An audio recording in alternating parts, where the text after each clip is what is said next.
Olá, meus irmãos, estamos aqui dando início ao nosso curso de habilitação e direção defensiva para o casamento.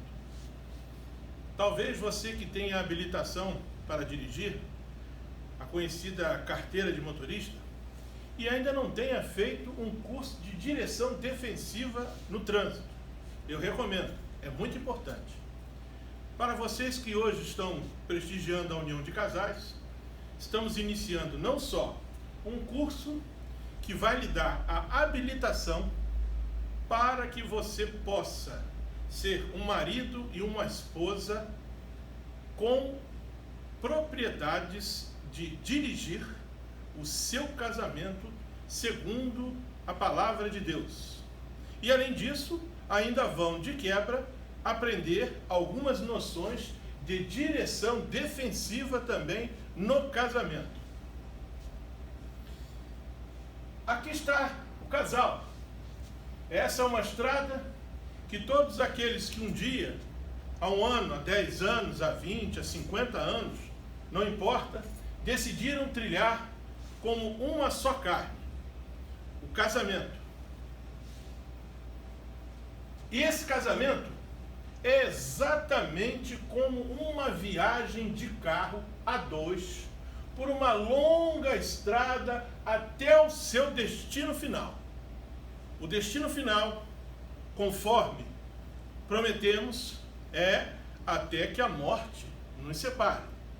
E essa morte tem que ser natural, não pode ser causada por intervenção de um daqueles que está na direção do seu casamento. Mateus 19:6, Jesus disse: assim eles, marido e mulher, já não são dois, mas sim uma só carne. Portanto, o que Deus uniu, ninguém separe nessa estrada do casamento até o destino final. Bem, no início nós vamos falar sobre algumas ações de segurança na direção das estradas. A tranquilidade e a segurança de uma viagem vai depender de alguns requisitos. Esses requisitos podem ser correlacionados tanto para o trânsito quanto para o casamento. Primeiro, dirigir com atenção, segurança e respeito à sinalização e às leis de trânsito. Quando a gente transgride a lei, quando a gente não obedece uma sinalização que está nos alertando com relação a algum perigo, a alguma situação que deve ser encarada com cuidado, nós estamos sujeitos a acidentes. Quando estamos viajando, dirigindo um carro, onde há muitas curvas, é necessário que reduzamos a velocidade do nosso carro, por conta das curvas que podem fazer com que percamos a direção do veículo. No casamento também, quando nós estamos em estradas sinuosas, é preciso reduzir a velocidade para que possamos evitar acidentes. Outra coisa, precisamos evitar as estradas esburacadas. Precisamos dar preferência às vias completamente asfaltadas e sem buracos.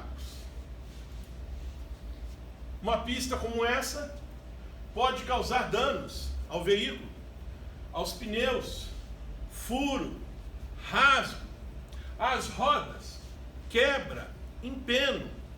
A suspensão pode atingir os amortecedores, as molas e todos aqueles componentes que existem para dar estabilidade na direção de um veículo, assim como também na estabilidade de um casamento. Quem já dirigiu numa situação como essa? Perigoso, né? A poeira levantada misto de óleo, terra e água pelos grandes veículos como os caminhões, os bolsões que se formam por conta do acúmulo de água mal drenado nas estradas. Por isso a área fica sujeita a alagamento. Como se não bastasse, você ainda tem do outro lado veículos que podem jogar e cobrir a sua visão com água.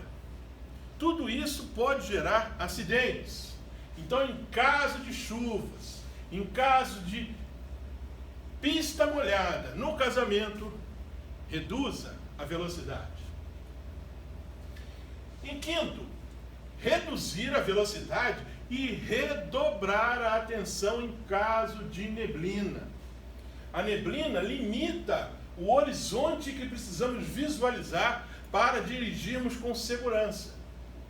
Se nós não estamos tendo uma visibilidade do que está a mais de 30 metros, é preciso reduzir a velocidade e redobrar a atenção. É assim que a gente procede quando está dirigindo um veículo. E também vamos ver que quando estamos na direção do casamento, quando a gente não consegue vislumbrar uma situação confortável para que possamos seguir em frente, é necessário reduzir a velocidade e redobrar a atenção. Bem, em sexto, por último, a garantia de uma viagem tranquila e segura, falando especificamente de um automóvel, dependerá do respeito ao Código de Trânsito Brasileiro. O Código de Trânsito Brasileiro estabelece leis, estabelece sinalizações que vão determinar uma viagem com segurança. Está aqui o Código de Trânsito Brasileiro, as sinalizações, e aqui um exemplar do Código de Trânsito Brasileiro e a legislação, que são as leis complementares em vigor. Mas e no casamento? Existe também um código de trânsito? Existe um manual? Existe uma legislação? Sim. Existe o código, as leis e a sinalização do casamento. Existe onde nós podemos buscar, pesquisar quais as leis, quais as sinalizações, os códigos que são estabelecidos para o nosso casamento. Talvez você deve ter percebido que na nossa vida, no curso fundamental, no segundo grau, no curso superior, em qualquer área de formação, é necessário que você estude, que você respeite aquilo que está colocado como prática e procedimento da profissão que você resolve abraçar. No casamento, ninguém faz um curso para saber como proceder no casamento. Mas, para nós, denominados cristãos, crentes em Jesus Cristo, que confiamos e cremos que a palavra, que a Bíblia é a palavra de Deus, não vamos ter problemas quanto a isso. Porque todo o código, as leis e as sinalizações do casamento estão lá, na Bíblia. Nesse curso, é isso que nós vamos ver. Nós vamos ver que, ao pesquisarmos as Escrituras Sagradas e ao respeitarmos o código, as leis e as sinalizações ali contidas, o nosso casamento será uma viagem segura até que a morte nos separe. Bem, como eu havia dito, respeitar o código e a sinalização do casamento vai nos orientar a quê? Primeiro, evitar aquelas estradas esburacadas ou não asfaltadas. Não tenha dúvida. Danos serão causados se nós trilharmos por estradas esburacadas. Vai nos orientar a reduzir a velocidade nas curvas perigosas, para que a gente não perca o controle do veículo, para que a gente não perca o controle do casamento. Parar obrigatoriamente nos cruzamentos é necessário no casamento. Há momentos em que você tem que tomar decisões e é preciso que você pare obrigatoriamente. É preciso também não ultrapassar a velocidade máxima permitida. E nós vamos ver em que situação isso pode acontecer. Precisamos utilizar sempre que necessário o desvio indicado. Se existe uma orientação de desvio, é porque à frente teremos problemas. É preciso utilizar o desvio e retornar sempre que for necessário. Também não podemos estacionar ou parar em local proibido. Vamos ver que no casamento, estacionar e parar em alguns locais, em algumas práticas proibidas, é extremamente perigoso.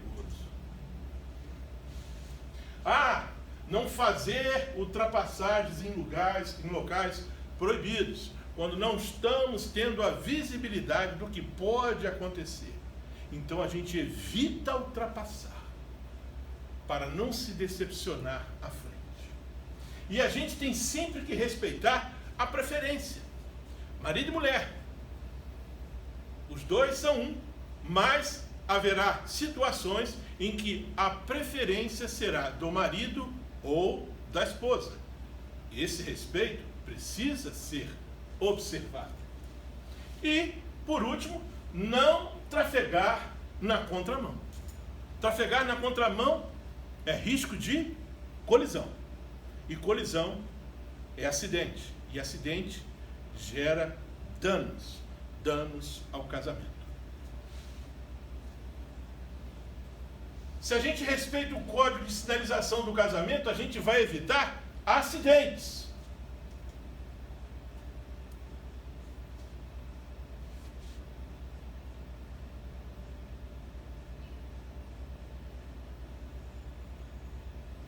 Estrada esburacada, alta velocidade, capotagem.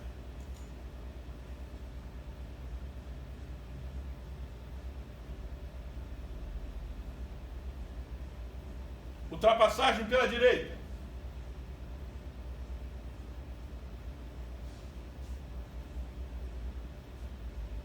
Parar nos cruzamentos.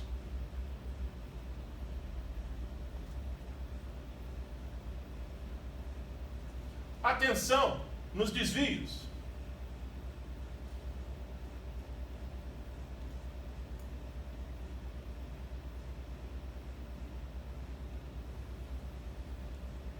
Direção perigosa.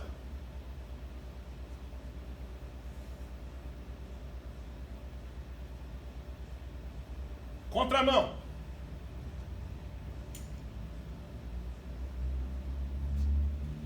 Bem,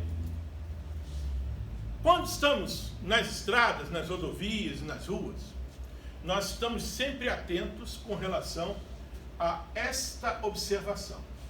Esta via está equipada com fiscalização eletrônica, conhecido como pardais, porque ficam como se fosse um pardal em cima de um poste, quase que imperceptível. E ali, quando você desrespeita uma sinalização, desrespeita uma lei, desrespeita um código, você acaba sendo multado. Você vai ter prejuízo. Não pense que no casamento não existe uma fiscalização. Ela não é eletrônica. Ela é uma fiscalização muito eficaz, muito eficiente. Na estrada do casamento, precisamos estar cientes que Deus está nos fiscalizando. E por isso, nenhuma infração deixará de ser registrada. Evite cometer infrações. Este radar está sempre em funcionamento. Se não, vejamos. nada em toda a criação está oculto aos olhos de Deus. Tudo está descoberto e exposto diante dos olhos daquele a quem havemos de prestar contas. Não há nada escondido que não venha a ser descoberto, ou oculto que não venha a ser conhecido. O que vocês disseram nas trevas será ouvido à luz do dia. E o que vocês sussurraram aos ouvidos dentro de casa será proclamado dos telhados. Hebreus 14, 13, Lucas 12, versos 2 e 3. Portanto, atenção, nenhuma infração deixará de ser registrada no casamento. Bem, vamos iniciar agora, propriamente dito, o nosso curso, voltado para o casamento, mas fazendo analogia às placas, às sinalizações e os significados das mesmas de trânsito. O que vamos apresentar agora é o ideal do casamento. É um sentido obrigatório. Veja, está na cor verde. Sentido obrigatório. Siga em frente. Sinal verde. Vamos lá? O amor. Falamos no início das primeiras publicações do culto online especificamente sobre o amor. O pastor também tem falado sobre o amor nas suas reflexões dos cultos de oração de quarta-feira. E aí, a lei contida no código do casamento, que é a Bíblia, está escrito: marido, ame e cuide de sua esposa. Mas isso já foi muitas vezes falado, sim. Assim como já foi falado alguns versículos que tratam da salvação, e nem por isso não podemos continuar fazendo referência a eles. Pastor, por 2 vezes consecutivas, fora outras que ele mencionou, falou de Billy Graham, quando, para fazer uma pregação para tantas pessoas importantes, começou a pensar no que ele falaria.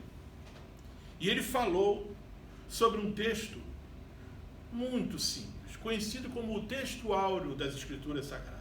Porque Deus amou o mundo de tal maneira que deu seu Filho unigênito para que todo aquele que nele crê não pereça, mas tenha a vida eterna. Ora, todos os demais versículos da Bíblia são importantes, mas esse versículo ele é chave, ele é completo. Os outros complementam o que esse de forma clara nos diz. E eu quero apresentar nesse curso de habilitação do casamento, falando primeiramente aos maridos, daquele que é um versículo chave. Não adianta procurar outros. Tudo que se falar depois dele será complemento. Mas a gente lê, ouve superficialmente, sem entender a profundidade, assim como muitos recitam, porque Deus amou o mundo de tal maneira, sem refletir na profundidade destas palavras.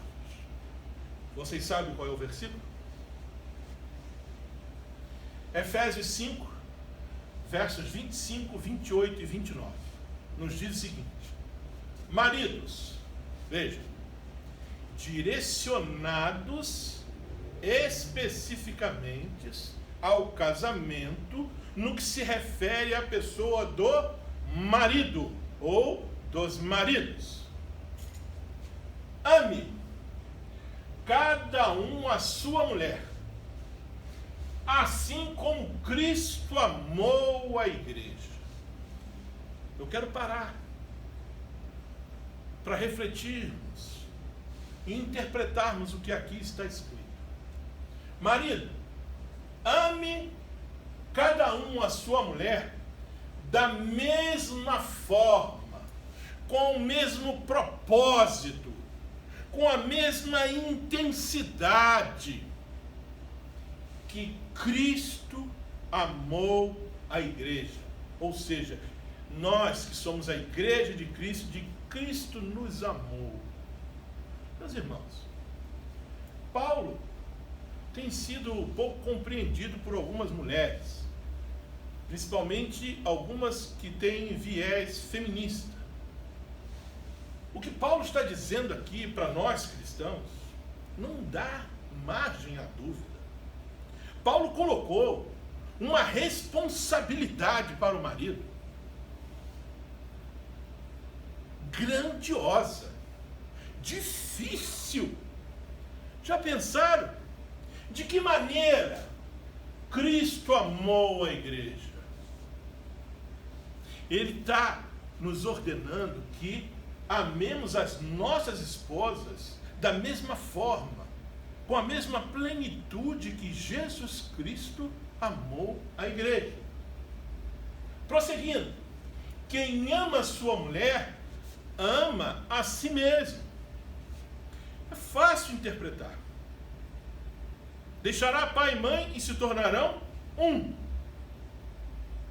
Quando eu amo a esposa, eu amo a mim mesmo. Ninguém jamais odiou o seu próprio corpo. Antes o alimenta e dele cuida. Por isso, este versículo é o texto áureo do casamento no que se refere aos maridos. Deixa eu explorar um pouco mais, abrindo um parênteses. Afinal de contas, que amor é esse? De que maneira Cristo amou a igreja? De que maneira eu preciso amar a minha esposa na estrada do casamento? Eu preciso amá-la com um amor incondicional, incircunstancial, que não dependa das circunstâncias. Eu poderia amar com mais intensidade a minha esposa se ela fosse mais prendada, se ela fosse mais amorosa, se ela fosse mais carinhosa. Não é isso que Paulo está falando. Paulo está dizendo que não há condição, independentemente de como é sua esposa, do que ela fala para você, do que ela faz para você, você precisa amá-la como Cristo amou a igreja, independente de circunstâncias, independente de condições. Vamos ler Romanos 5, versículo 8, 1 João 4, 10 e 19. Vamos lá? Mas Deus demonstra seu amor por nós. Cristo morreu em nosso favor quando ainda éramos pecadores.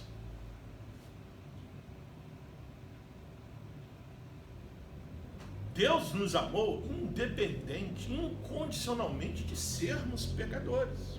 É esse amor que Cristo amou a igreja. E nisto consiste o amor.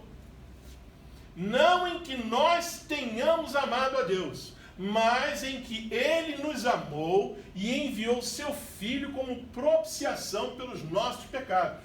Ou seja, Nós amamos porque Ele nos amou primeiro.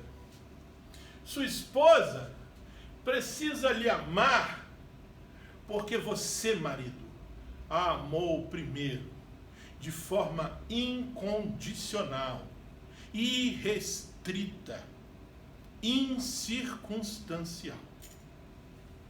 Mas vamos continuar. De que maneira Cristo amou a igreja? Amou com um amor perseverante.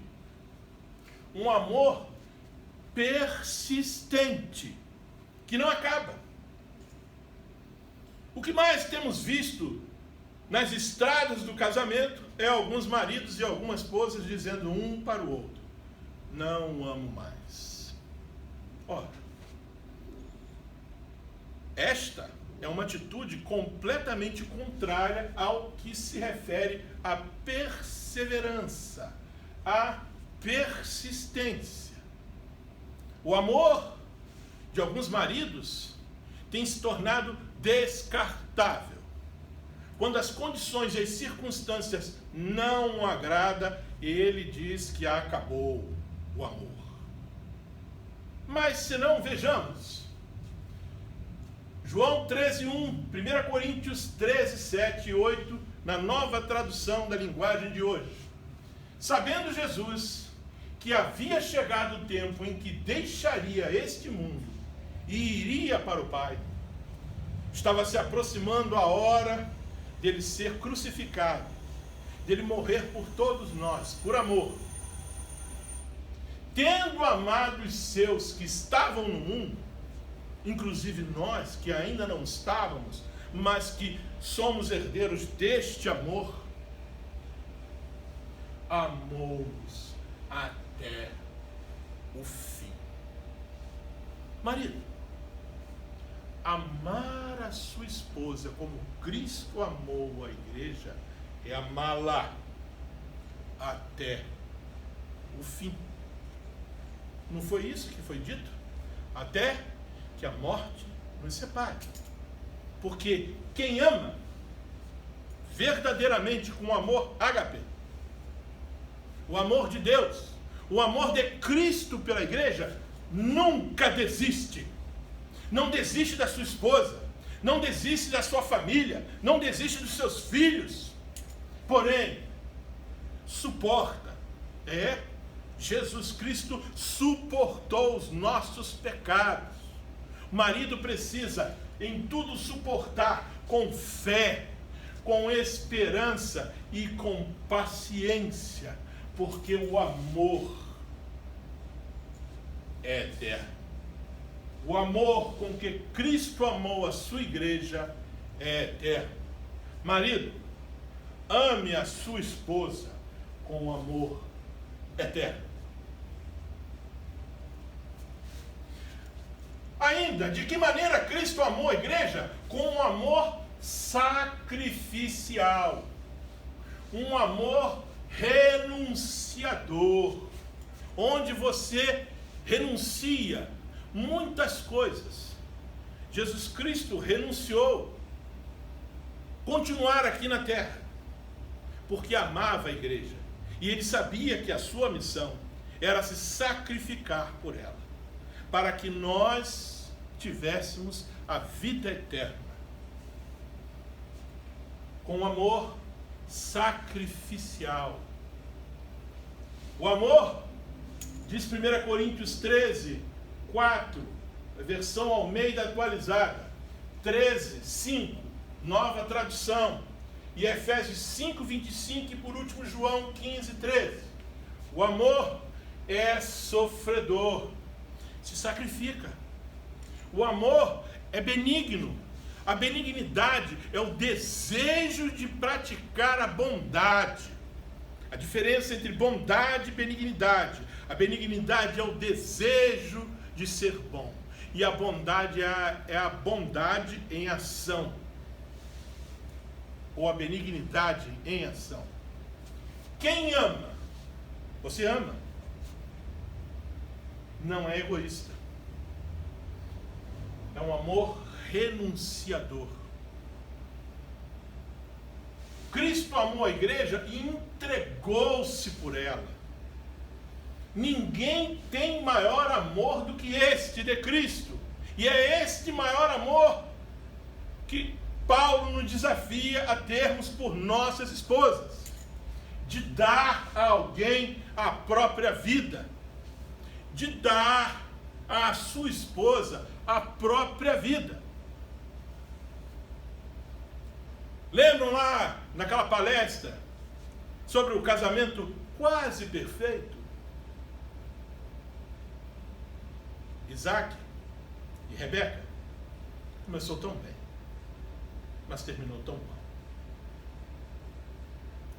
A razão foi o fato da mágoa que persistiu no coração de Rebeca, porquanto Isaac, com medo, entregou ela a Abimeleque, dizendo que era sua irmã, colocando-a em risco.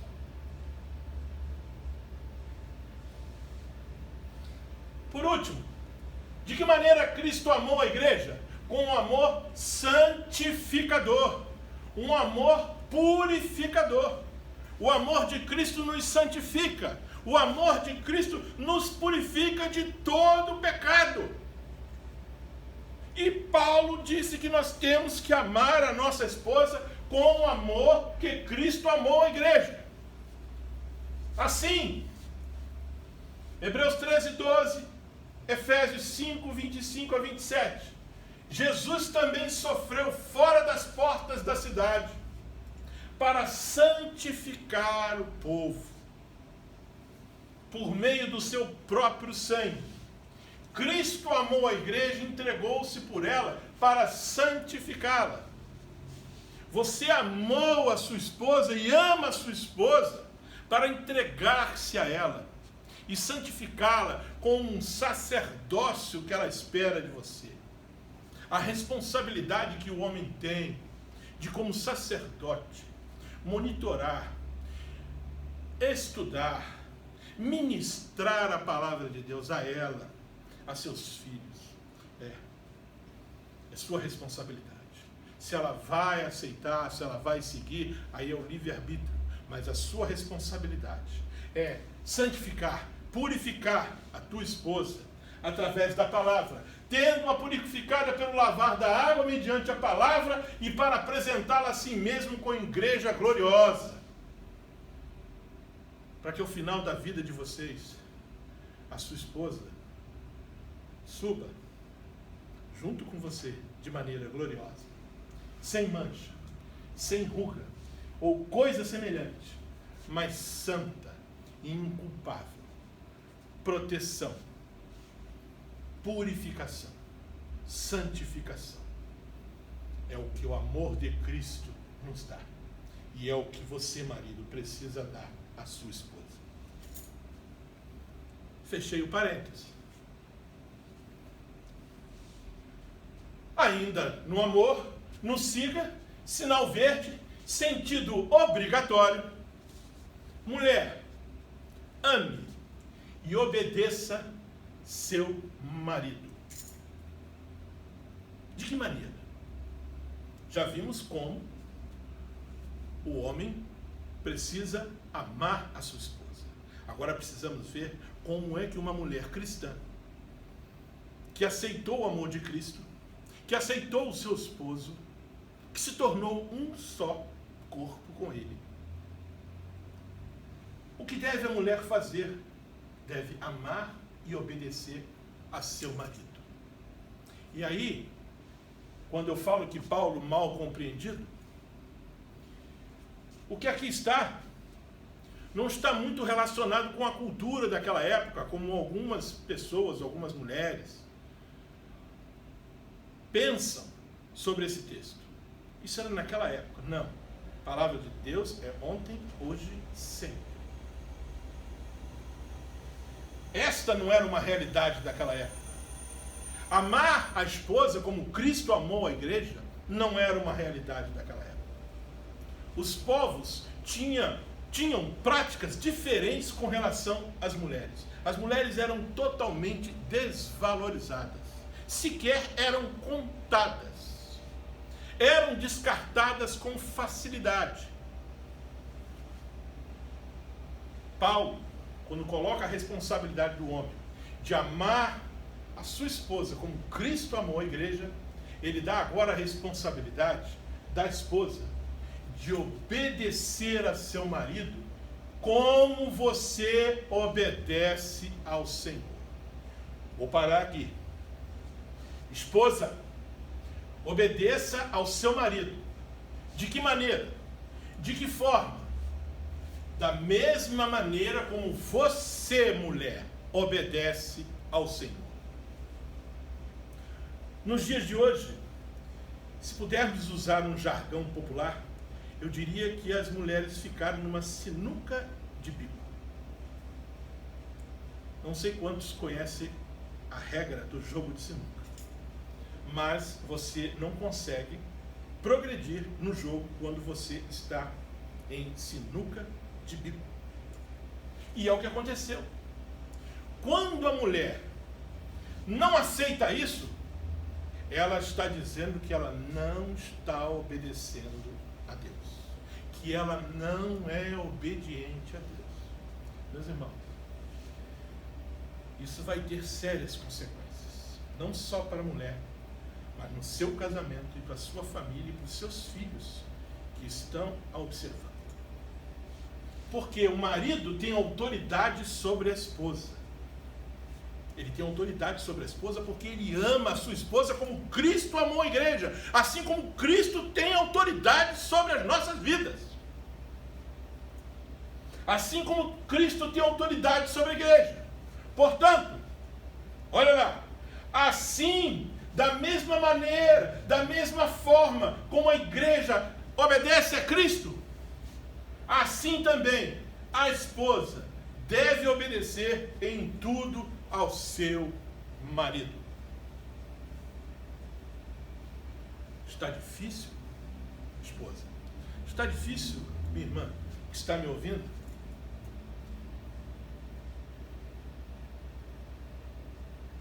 A palavra de Deus diz: mulheres, sujeites cada um a seu marido como ao Senhor.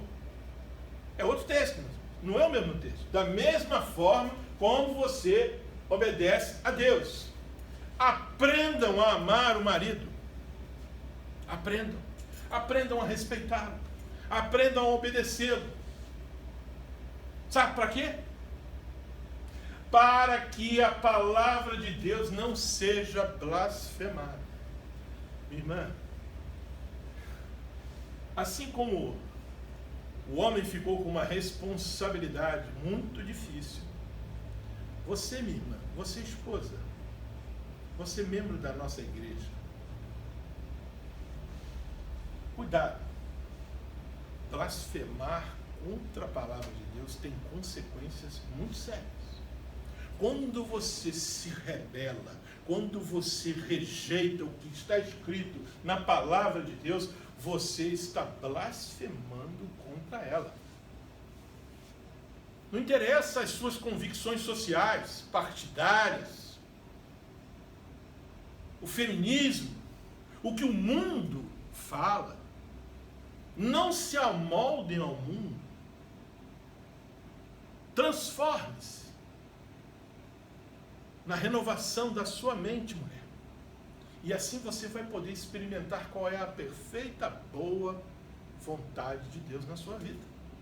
Esposa, continuando, Colossenses 3,18. Obedeça ao seu marido, pois é o que você deve fazer por ser cristã. Você é cristã mesmo.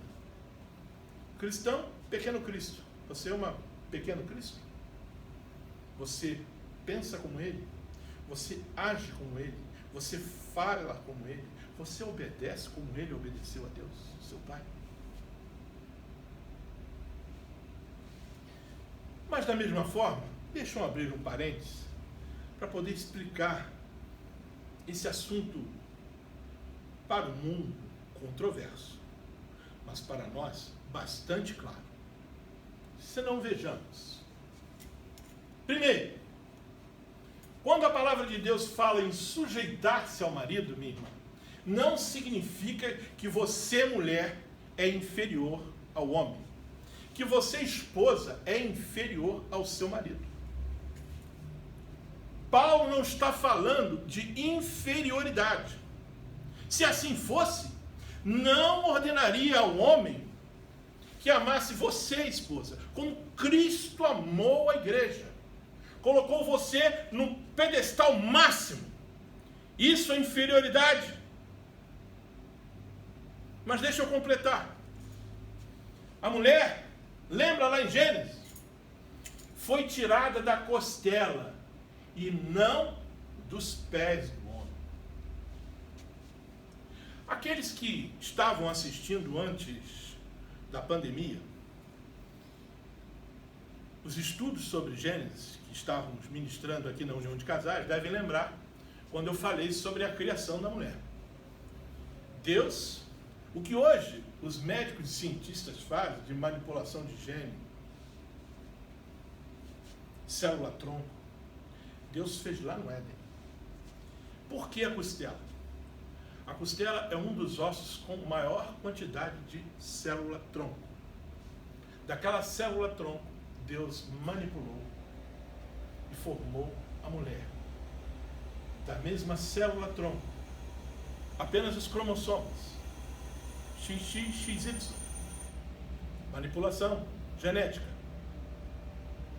Mas foi da costela, não foi do dedinho, do dedão, ou da sola dos pés de Adão.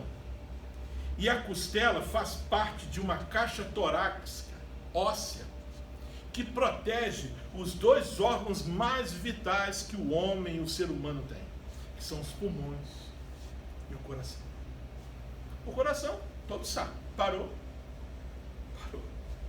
O pulmão, que oxigena o cérebro, com o sangue que é bombeado pelo coração, parou. Os demais órgãos, antes da falência, demoram um pouco. A costela está aqui. Você foi tirada daqui. Do homem. Isso é ser inferior? E da costela que o Senhor Deus tomou do homem, ele formou uma mulher. E trouxe-a a Adão. Gênesis 2, 22. Minhas irmãs, sujeitar-se ao marido não significa se colocar em segundo plano. Essa conversa que atrás de um homem tem uma grande mulher, isso é o mundo que fala. A mulher não anda nem à frente, nem atrás. A mulher anda ao lado. No mesmo plano. Não está nem no primeiro acima do homem, nem no segundo atrás do homem. Ela anda lado a lado. A Bíblia nos mostra e fala especificamente sobre o homem, a mulher e a importância de cada um deles. Vamos ler o texto? 1 Coríntios 11, 11, Gálatas 3, versículos 28. Vamos lá. Lembrem-se, porém, que no plano de Deus, o homem e a mulher precisam um do outro. Não existe primeiro plano nem segundo plano, lado a lado. Precisam um do outro. Palavra de Deus. Pois, embora a primeira mulher tenha vindo do homem, como acabamos de ver, da costela, todos os homens, depois disso, nasceram de mulher. Eva, a mãe da humanidade. Falamos sobre isso lá no nosso curso de Gênesis, que todas as mulheres têm cromossomas idênticos ao de Eva. Tanto os homens como as mulheres, meus irmãos, vou repetir, tanto os homens como as mulheres vêm de Deus, vieram de Deus, porque Deus ia criar alguém inferior, alguém em segundo plano, alguém para ser maltratado, alguém para ser pisado. Por isso inspirou Paulo que o marido colocasse a mulher numa situação privilegiada de amá-la conforme Cristo amou a igreja. Já não somos simplesmente homens ou mulheres, meus irmãos. Porém, somos todos iguais. Somos cristãos. Somos um em Cristo Jesus. Lembra? Marido e mulher se tornarão um. E esse um se tornará um em Cristo Jesus.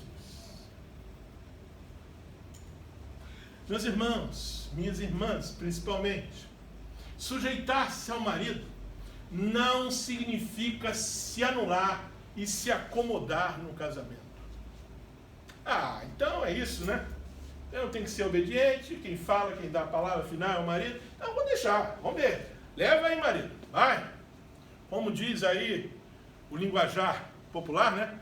Quando der ruim, não vem falar comigo não. Não é você aí que está na liderança? Você não é o piloto aí do carro na estrada? Leva aí, cara. Não, meus irmãos. Sujeitar-se ao marido não é para você se anular e se acomodar no casamento. Gênesis 2,18 diz o seguinte: depois disso, Senhor Deus, não é bom que o homem fique sozinho. O homem não foi criado para nascer sozinho, porque Deus havia visto que tudo era bom, mas chegou à conclusão que faltava alguma coisa. Faltava quem? Você, mulher. Você, esposa. Disse Deus: vou fazer uma companheira para ele, uma auxiliadora, olha lá, à altura dele. E nós não estamos falando em altura, em estatura, estamos falando em importância. A mesma importância que o homem tem, a mulher tem. Na Bíblia Viva diz: alguém que o ajude como se fosse a sua outra metade. Você sujeitar-se ao marido, você precisa ajudá-lo. Você precisa aconselhá-lo nos momentos que ele precisar. Precisa consolá-lo quando ele precisar. Precisa estar junto nos momentos de dificuldade. Minha irmã, sujeitar-se ao marido não significa se anular, nem se acomodar no casamento. Sujeitar-se ao marido não significa aceitar um jugo desigual e abandonar sua submissão a Deus. Meus irmãos, muito se fala do casamento misto. Casamento entre homem e mulher que são cristãos é o ideal. O casamento misto é quando marido não crente, mulher crente ou vice-versa. Estatisticamente, existem percentuais que preocupam com relação a mulheres cristãs que abandonaram a fé porque foram levadas pelo marido, foram talvez impedidas pelo marido de ir à igreja, de levar os filhos, ou o marido usou artifícios de utilizar o final de semana, que é aquele que a gente reserva no domingo, para louvar a Deus, a fazer outras coisas, porque a sua situação financeira lhe permite. Não. Essa sujeição não faz com que você seja obrigada a aceitar um jugo desigual. É preciso que você se posicione. Ninguém aqui está falando que você vai se divorciar do seu marido. Não. Você, como mulher, como auxiliadora, como mulher cristã, que está bebendo desta palavra que nós estamos apresentando para você e que tem desejo que o seu marido aceite a Cristo um dia, você não pode abandoná-lo. Mas você tem que se posicionar. Não. Perguntaram a Paulo. E Paulo respondeu: e se uma mulher tem marido descrente e ele se dispõe a viver com ela, não se divorcie dele. Está claro? Sem explicações. Pois o marido descrente é santificado por meio da mulher. Através da tua atitude, do teu testemunho, você pode trazer teu marido para Cristo. Quantas histórias como essa nós temos visto no nosso meio, na nossa igreja? Mas, respondendo Pedro e os apóstolos, disseram: mais importa obedecer a Deus do que aos homens. Mais importa obedecer a Deus do que ao marido. Meu irmão, minha irmã, Deus é onisciente, Ele sabe todas as coisas.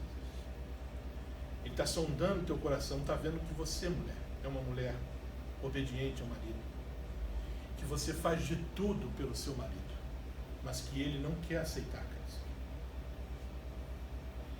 Ele vai agir na sua vida, tenha fé, porque eu sei que esta mulher a quem eu estou me dirigindo ora pela salvação do seu marido, para que ele se converta, para que ele receba Jesus Cristo como suficiente e único Salvador em sua vida. Portanto, você tem que continuar fiel a Deus. Mais importa obedecer a Deus do que ao marido. Quando ele impede você de ir à igreja, quando ele bloqueia que você ensine seus filhos, e aí você precisa se posicionar com amor, com submissão, sem brigas, sem conflitos. Deus vai honrar você, esposa. Sujeitar-se ao marido também não significa aceitar violência, infidelidade, vícios, álcool, drogas pesadas, abandono e insanidade. São exceções que não estão ali colocadas claramente na palavra de Deus, mas que nós, como cristãos de bom senso, levados pelo Espírito, somos levados a entender que nessa exceção, uma mulher espancada diariamente, ela não pode aceitar isso, ela tem que denunciar esse marido. Essa submissão não significa continuar apanhando. Uma mulher que é traída e que ela sabe da traição e que seu marido tem outra família, tem que se posicionar. Você, mulher, não pode aceitar isso, porque ele não está fazendo a parte dele. Lembra? Amar a igreja como Cristo amou a igreja, amar a esposa, ele não está amando. Não que você está dando a contrapartida, mas Deus está vendo que no seu coração você tem desejo de ser uma mulher submissa, mas que com um homem infiel isso não é possível. Você tem que se posicionar. Jesus falou sobre o adultério, colocou inclusive como uma exceção para o divórcio. Você tem que chegar e dar um checkmate. Ou você fica comigo, ou fica com a outra. O que não pode é você continuar submissa a um homem que não respeita, que não ama você e que o trai, que atrai. Muito menos homens que chegam alcoolizados, que precisam de terapia, precisam de ajuda. Você vai ter que tomar a rédea, vai ter que levá-lo para tratamento de antidrogas, anti-álcool. E se ele te abandonar? Paulo fala sobre isso. Lá naquele mesmo contexto em que eu apresentei, se um marido abandona a esposa, ela está livre do jugo. Ela está livre da sujeição a ele. Ele foi viver com outra, trocou, mudou. Você está livre. Não é para você continuar submissa a esse homem que abandonou. E se ele, por acaso, tem problemas mentais, ele vai precisar de tratamento. E aí você, auxiliadora idônea, vai conduzir esse tratamento para tentar curá-lo. Porque se ele é insano, você não pode fazer aquilo que ele está falando e que se traduz como uma eventual insanidade. 1 Pedro 3,7. Do mesmo modo vocês, maridos, sejam sábios no convívio com suas mulheres e tratem-nas com honra. Tratar com honra não é ser infiel, não é viver drogado, não é abandonar a esposa. não é praticar violência contra ela. Aqui traduz que esta é a responsabilidade do homem, principalmente quando se trata de amar a esposa como Cristo amou a igreja. Tratá-la como parte mais frágil e coerdeiras do dom da graça da vida. Lemos lá anteriormente, homens e mulheres vêm de Deus e voltam para Deus. Ela é coerdeira como você do dom da vida eterna pelo sacrifício de Jesus. De forma que quando vocês não fazem isso, as suas orações, se você for cristão, serão interrompidas. Nada do que você pensar que está falando com Deus sairá do telhado. Fechei o parênteses. 2 parênteses longos. Muito bem. Continuando aqui no sinal verde. Siga. Sentido obrigatório. Amem-se um ao outro. Porque quem ama, se você amar seu marido, e se seu marido amar, serão pacientes. Quem ama é paciente. É longânimo. É bondoso. Falamos em benignidade, agora falamos em bondade. Não é ciumento. Na próxima lição, vamos falar do ciúme. Se por acaso eu esquecer, já estou falando aqui. Eu tenho muito ciúme do meu marido, eu tenho muito ciúme da minha esposa. Isso é amor. Você está equivocado. A palavra de Deus está dizendo que quem ama não é ciumento. Alguma coisa está errada aí, com certeza é você. Se pensa assim. Porque a palavra de Deus é irrefutável. O amor não é ciumento, não é orgulhoso, não é vaidoso, não é grosseiro nem egoísta. Vamos ver nas próximas lições, nos próximos capítulos desse curso, como a grosseria e principalmente o egoísmo tem afetado a estabilidade do casamento nas estradas em que percorre. Porém, quem ama suporta tudo com fé, esperança e paciência. Tudo isso porque o amor é eterno. Vai conversar?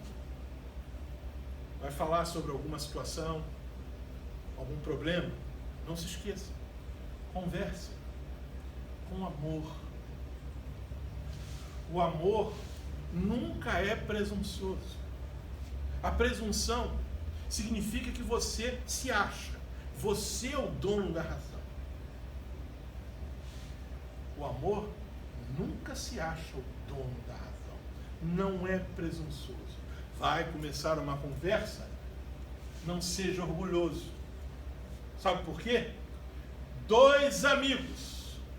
O grifo é meu. Não existe na palavra de Deus. Mas nada de mal em comparar marido e mulher com amigos mais chegados que irmãos. Continuando o texto. O amor nunca é presunçoso, nem orgulhoso. 2 amigos, marido e mulher, que discutem seus problemas com sinceridade, acabam mais amigos e mais maduros do que antes. É assim que a gente atinge a maturidade no casamento. Com amor. Vai falar alguma coisa? Fala com amor. Fala com delicadeza e com bondade. Porque a resposta delicada acalma o furor. Mas a palavra dura aumenta a raiva. Aconteceu alguma coisa? Aconteceu, está no passado. Aconteceu. Você e sua esposa vão conversar sobre isso? Vão falar sobre isso? Falem de forma delicada, sem acusações. A palavra dura, as acusações vão aumentar a raiva. Agora, as palavras bondosas nos dão vida nova. Porém, as palavras cruéis desanimam a gente. Quantos homens, quantos maridos, quantas mulheres, quantas esposas desanimadas na estrada do seu casamento, porque não há um diálogo com amor, com delicadeza e com bondade. Os irmãos estão vendo que o que nós estamos falando a partir de agora é um complemento do versículo áureo do casamento. Porque quem ama a esposa como Cristo amou a igreja, e quem obedece ao marido como obedece ao Senhor, fala com amor, com delicadeza e com bondade. Estão vendo aí? Fale com amor e com doçura. Aproveita se você tem problemas com açúcar e que usa produtos dietéticos. Aqui, essa doçura não aumenta a glicose, não faz mal à sua saúde, porque as palavras agradáveis ditas entre marido e mulher são como um favo de mel e são doces para a alma e ainda trazem cura para os ossos. Forte esse texto de Salomão em Provérbios 16, 24.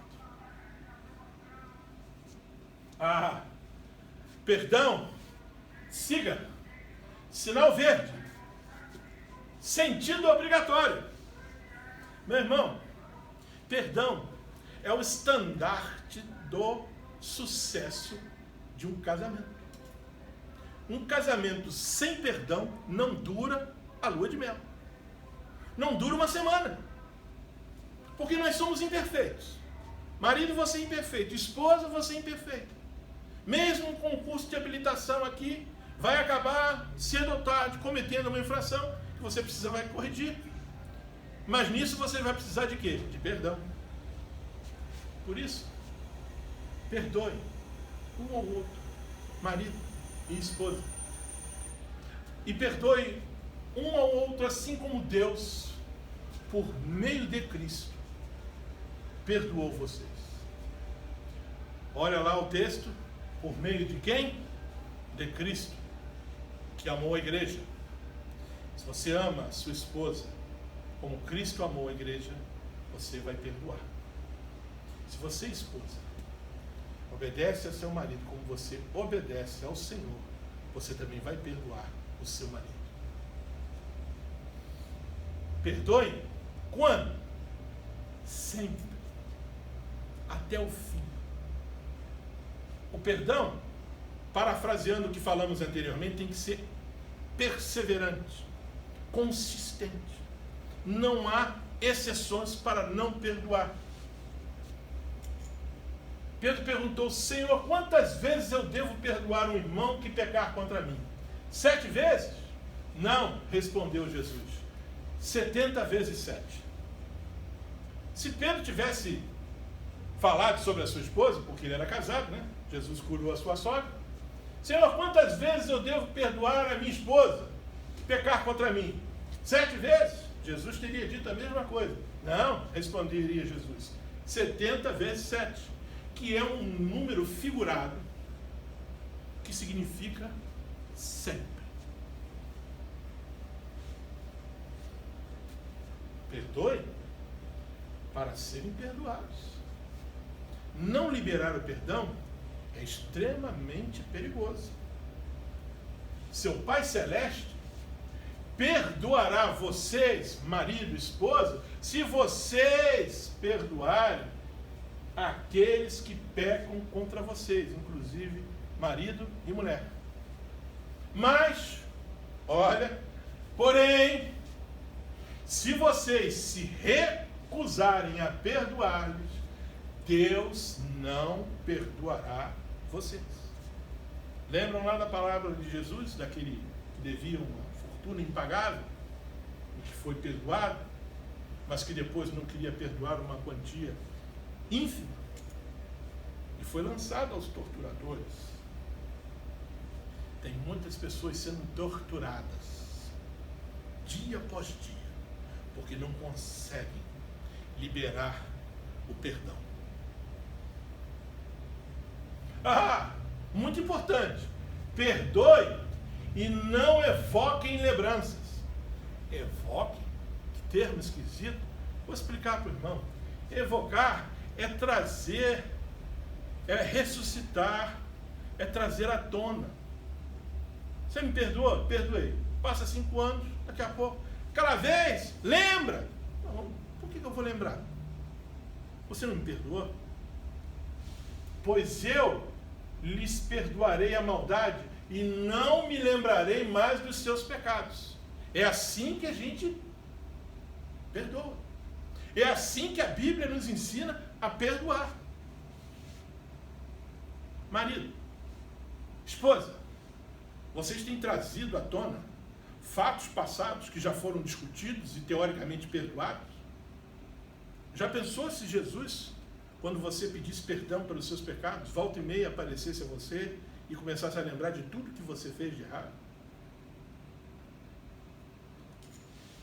Paciência. Paciência é importante. Tenha paciência. Sinal verde para a paciência. Siga. Sentido obrigatório. Porque o amor, e nós estamos falando, desde o início do amor, ele é paciente. Por isso, sejam pacientes uns com os outros. Marido e mulher, sejam pacientes. Tendo tolerância pelas faltas um dos outros. Quando vocês errarem um com o outro, sejam pacientes um com o outro. É assim que Jesus ama a igreja, é assim que você precisa agir com a sua esposa, é assim que você, esposa, precisa agir com o seu marido, por causa do amor entre vocês. Importantíssimo, ignore as ofensas. Aquele momento em que as palavras não foram doces como um favo de mel, que não foram bondosas, que foram maliciosas, que foram acusadoras. No momento em que um dos cônjuges errou, e errou feio, e ofendeu, cabe ao ofendido ignorar. Ignore as ofensas. É bíblico. A sabedoria do homem lhe dá paciência. E a sua glória é ignorar as ofensas. Se você retribuir na mesma medida, vai gerar um conflito, vai gerar acusações. Quanto mais o bate-rebate, pior fica a situação na estrada do casamento.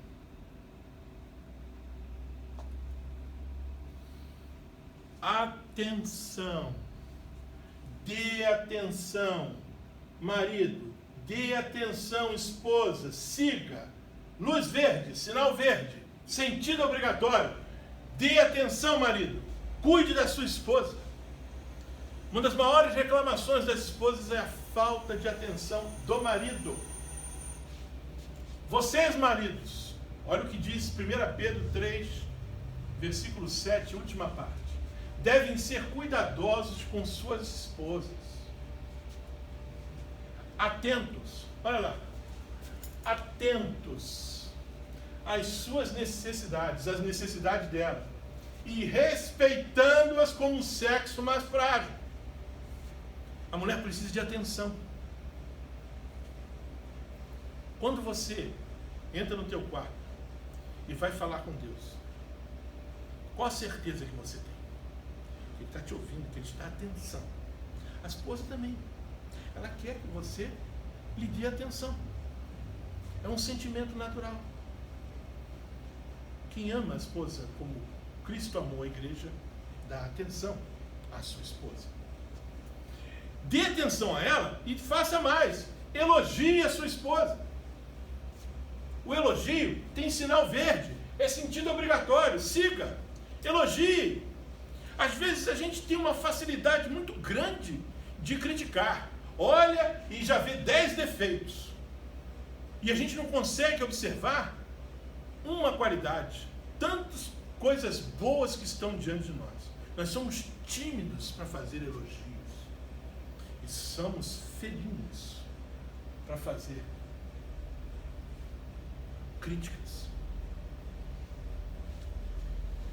O sábio Salomão, não é à toa que ele era sábio, lá no livro de Cantares, diz para sua esposa: como você é bela, minha querida. Como você é linda. Como os seus olhos brilham de amor através do véu. Você pode até dizer: mas a minha esposa não é tão bela assim, não é tão linda. Meu irmão, quem casou com a sua esposa não fui eu, foi você. Você a escolheu. Algum motivo o levou a escolhê-la. Não é por isso que você vai deixar de fazer os elogios. Até mesmo porque talvez você não seja tão belo quanto pensa que é. Dê atenção e valorize a sua esposa. Valorizar é colocar em primeiro plano. Lembra lá de Jesus com a igreja? Primeiro plano. Muitas mulheres são exemplares, disse Salomão, mas você a todas supera. Já falei dezenas de vezes e vou repetir. Meus irmãos, só fala uma coisa dessa quem é sábio. Sabe por quê? Eu, Eduardo, aqui, se eu fosse formatar um elogio, eu ia dizer: muitas mulheres são exemplares. Ou melhor, eu poderia dizer o seguinte: você, minha esposa, supera todas as mulheres. Lembrei. Oh, Edmar, você supera a todas as mulheres. Poxa, mas peraí. Todas as mulheres? Eu estou comparando a minha mulher com as boas e com as más, com as boas e com as ruins, com as perversas. Eu preciso ser mais específico, e Salomão foi específico. Ele chegou e falou assim: muitas mulheres são exemplares. Olha só, colocou as mulheres todas que ele estava comparando lá no topo, todas exemplares. Mas você, minha esposa, a todas supera. Isso é sabedoria. Esse homem não sabe. Como você é agradável, não? Que prazer você me dá. A ajuda mútua tem sido uma reclamação constante nos casamentos. Ajude no que for preciso, principalmente tarefas. Colocar o lixo para fora, lavar uma louça. Não é mole não, eu que o digo. Complicado, né? Mas a gente precisa ajudar, porque senão a esposa fica sobrecarregada, principalmente as que trabalham. Ajudar na limpeza.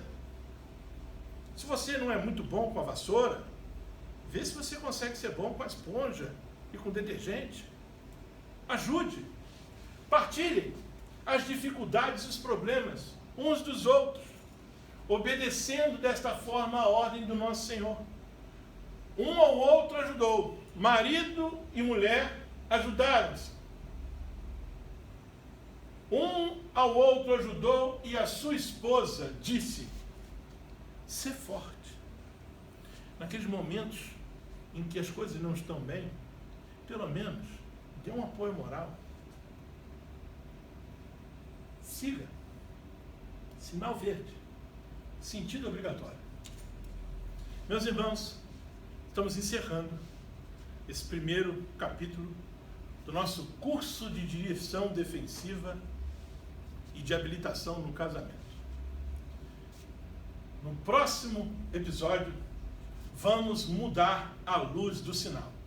Ela agora, a luz verde, apagou. Acendeu a luz amarela. As advertências estão em amarelo. Domingo que vem, na União de Casais Online, você que gostou da introdução do nosso curso, acesse no canal YouTube da Igreja Batista do Parque São Basílio e assista à União de Casais. Que Deus a todos abençoe. Amém.